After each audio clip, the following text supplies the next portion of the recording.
Recently, I was invited as a speaker at one of the south campuses of Delhi University. अब Delhi visit किया ही था तो सोचा क्यों ना लॉ कैंपस भी विजिट कर लूं। अब जब साउथ कैंपसेस में मैं जाके देखा तो मैं पहुंच गया CLC, campus law centre Delhi university, which is by the way not the campus which offers 5 years law program. It's the campus which offers 3 years law program. अब सबसे पहली चीज आती है कि मैंने नॉर्थ कैंपस तो विजिट ही नहीं किया, तो मुझे बिल्कुल भी आइडिया नहीं है कि नॉर्थ कैंपस कैसा दिखता है, कितना ब्यूटीफुल नहीं है।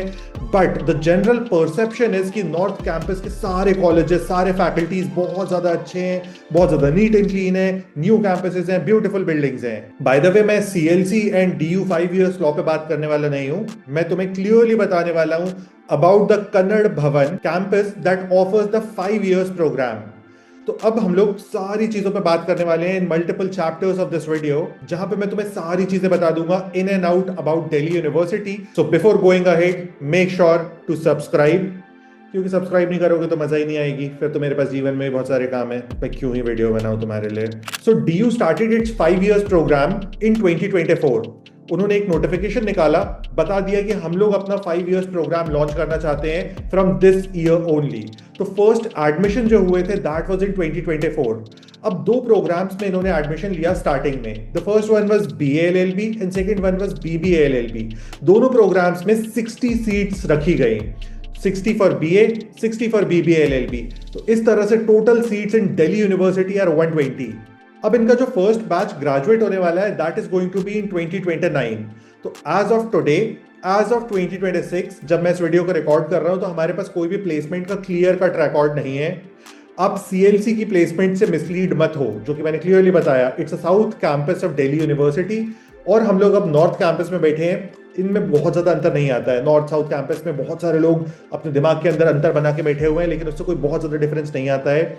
फैकल्टीज जो होती हैं वो किस तरह से ऑफर कर रही हैं प्रोग्राम को, उसका क्या इंपैक्ट है ऑन द स्टूडेंट, इंपैक्ट इससे भी डिसाइड होता है कि स्टूडेंट किस तरह से रिस्पॉन्ड कर रहा है to the programme. And Delhi University के स्टूडेंट्स बहुत ही अमेजिंगली रिस्पॉन्ड कर रहे हैं, क्योंकि मेरी स्टूडेंट ने मेरे को बताया है, that's why I am dead sure. तो कोई भी अगर तुम्हें बता रहा है अबाउट प्लेसमेंट्स, डोंट ट्रस्ट। जब तक प्लेसमेंट नहीं हो जाता है किसी की बात मत सुनो कि अच्छे ही प्लेसमेंट होंगे, क्योंकि वो तो दिल्ली यूनिवर्सिटी है। सेकेंडली, एक बहुत बड़ा मिसकंसेप्शन है अबाउट द एल्यूमिनाई बेस, कि दिल्ली यूनिवर्सिटी लॉ का तो बहुत बड़ा एल्यूमिनाई बेस है। वहां पे तो इंडिया के बहुत सारे जजेस पढ़े हैं, बहुत सारे चीफ जस्टिसेस पढ़े हैं, DYC वहां के ग्रेजुएट हैं, जस्टिस संजय खन्ना वहां के ग्रेजुएट हैं। तो इस तरह से एक बहुत बड़ा मिसकंसेप्शन है। ये सारे लोग ग्रेजुएट्स हैं of law from Delhi University, but from the 3 years law campus, from campus law centre, not the 5 years programme. तो हमें इस चीज को बहुत ही क्लियरली लेना चाहिए कि वो एल्यूमिनाई बेस है, वो स्टूडेंट्स थे ऑफ दिल्ली यूनिवर्सिटी, बट एक डिफरेंट प्रोग्राम के ऑफ दिल्ली यूनिवर्सिटी। अब Delhi University 5 years law programme अपना एडमिशन लेता है based on CLAT score. 3 years law में जो इनका एडमिशन होता है दैट इज थ्रू CUET। अब बहुत सारे बच्चों को कंफ्यूजन रहती है कि CUET से एडमिशन हो रहा है कि क्लैट से एडमिशन हो रहा है। वेबसाइट क्लियरली बोल रही है admission for 5 years law programme will be done solely on CLAT scores. तो आई बिलीव हमको इस चीज पे बिल्कुल भी कंफ्यूज नहीं होना चाहिए। 3 years प्रोग्राम CUET से होगा, 5 years प्रोग्राम क्लैट से होगा। अब मिनिमम एलिजिबिलिटी जो होती है एडमिशन लेने की वो सेम होती है एज क्लैट UG। क्लैट की कितनी एलिजिबिलिटी होती है, तो 45% जनरल कैटेगरी के लिए 12th में होने चाहिए, 40% for any reserve category.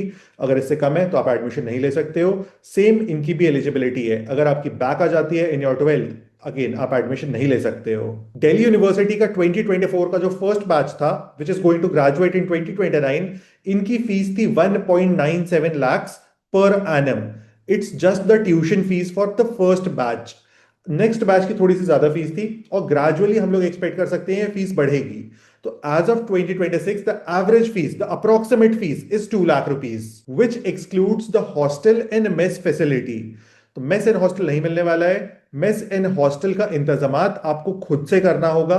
Delhi University के पास बहुत ही लिमिटेड कैपेसिटी में हॉस्टल्स अवेलेबल हैं, और ये सारे हॉस्टल्स मोस्टली फिल्ड होते हैं, और आपको PG लेना या फ्लैट लेना इन दिल्ली बहुत ज्यादा आसान होता है। तो मोस्ट स्टूडेंट्स जो होते हैं वो इन रूट्स को प्रेफर करते हैं in comparison to applying for hostels. अब अगर आप दिल्ली यूनिवर्सिटी 5 years प्रोग्राम पे अप्लाई करना चाहते हो तो इसके लिए आपको एक अलग से फॉर्म फिल करना होता है। इस फॉर्म को फिल करने के बाद आप एलिजिबल हो जाते हो। आपके लिए एक सेपरेट मेरिट लिस्ट रिलीज करता है दिल्ली यूनिवर्सिटी, जिसके बेसिस पे आपकी एडमिशन होती है। ये जो अलग से आपको फॉर्म फिल करना है, beyond CLAT form, which is of 4,000 rupees, 4,000 का क्लैट का फॉर्म होता है। इसके बियॉन्ड जो आपने फॉर्म फिल किया है, इसकी 1,500 रुपये कॉस्ट होती है। तो ये एक एडिशनल कॉस्ट आपको बेयर करनी होती है। So the first pro is Delhi university अपने आप में बहुत ज्यादा प्रेस्टिजियस है।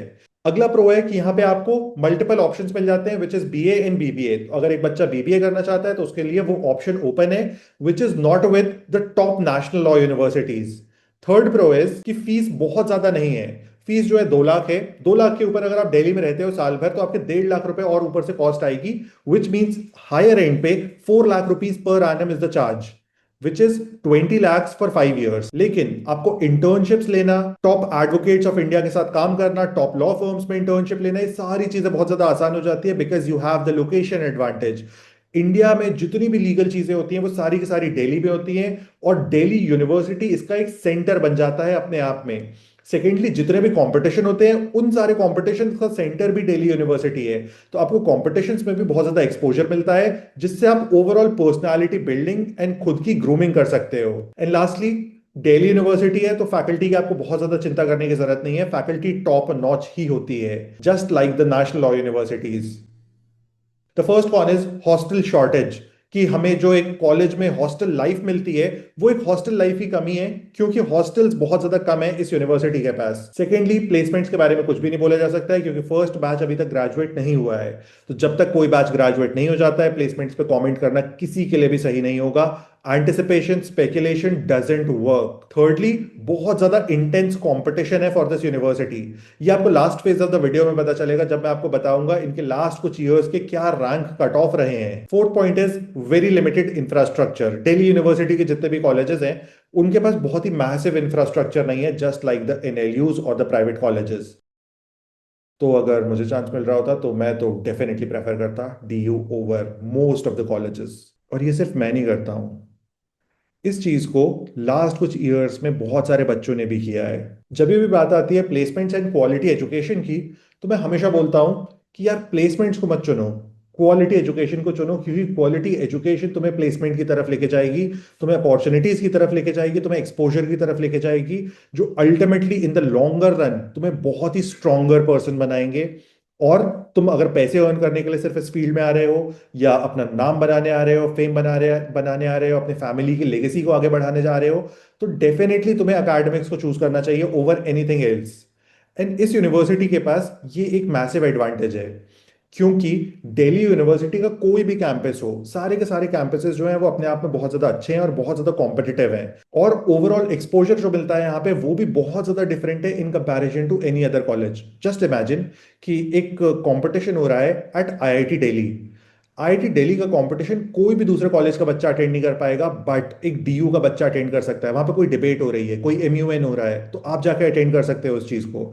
दिल्ली यूनिवर्सिटी में कोई फेस्ट हो रहा है, आप उसको अटेंड कर सकते हो। वहां पे बहुत सारी कल्चरल एक्टिविटीज होती हैं। ये सारी चीजें हम लोग को तुरंत समझ नहीं आती हैं, लेकिन ये हम इन द लॉन्गर रन हमारी पर्सनैलिटी को बहुत ही सिग्निफिकेंटली चेंज करती हैं, और हमें बहुत ज्यादा स्ट्रॉन्गर बनाती हैं।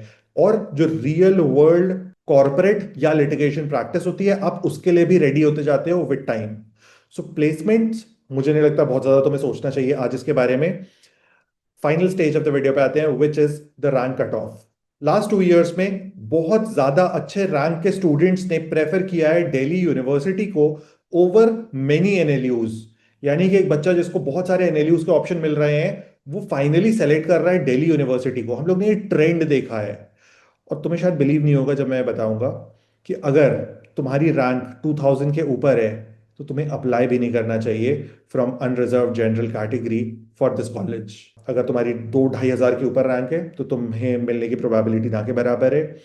अब बच्चे टीयर 2 लेवल पे इस कॉलेज को प्रेफर कर रहे हैं। तुम समझ सकते हो इसकी इंपॉर्टेंस कितनी ज्यादा हो चुकी है इन द लास्ट 2 इयर्स। अगर तुम चाहते हो कि तुम्हें अपकमिंग क्लैट से ये कॉलेज मिल सके, तुम्हारे लॉन्गर टर्म गोल्स को, तुम्हारे ड्रीम्स को सेटिस्फाई कर सकता है कॉलेज, तो तुम्हें डेफिनेटली प्रेफर करना चाहिए, और इसके लिए बहुत अच्छी हार्डवर्क करना चाहिए, और इस रैंक को लाने की कोशिश करनी चाहिए।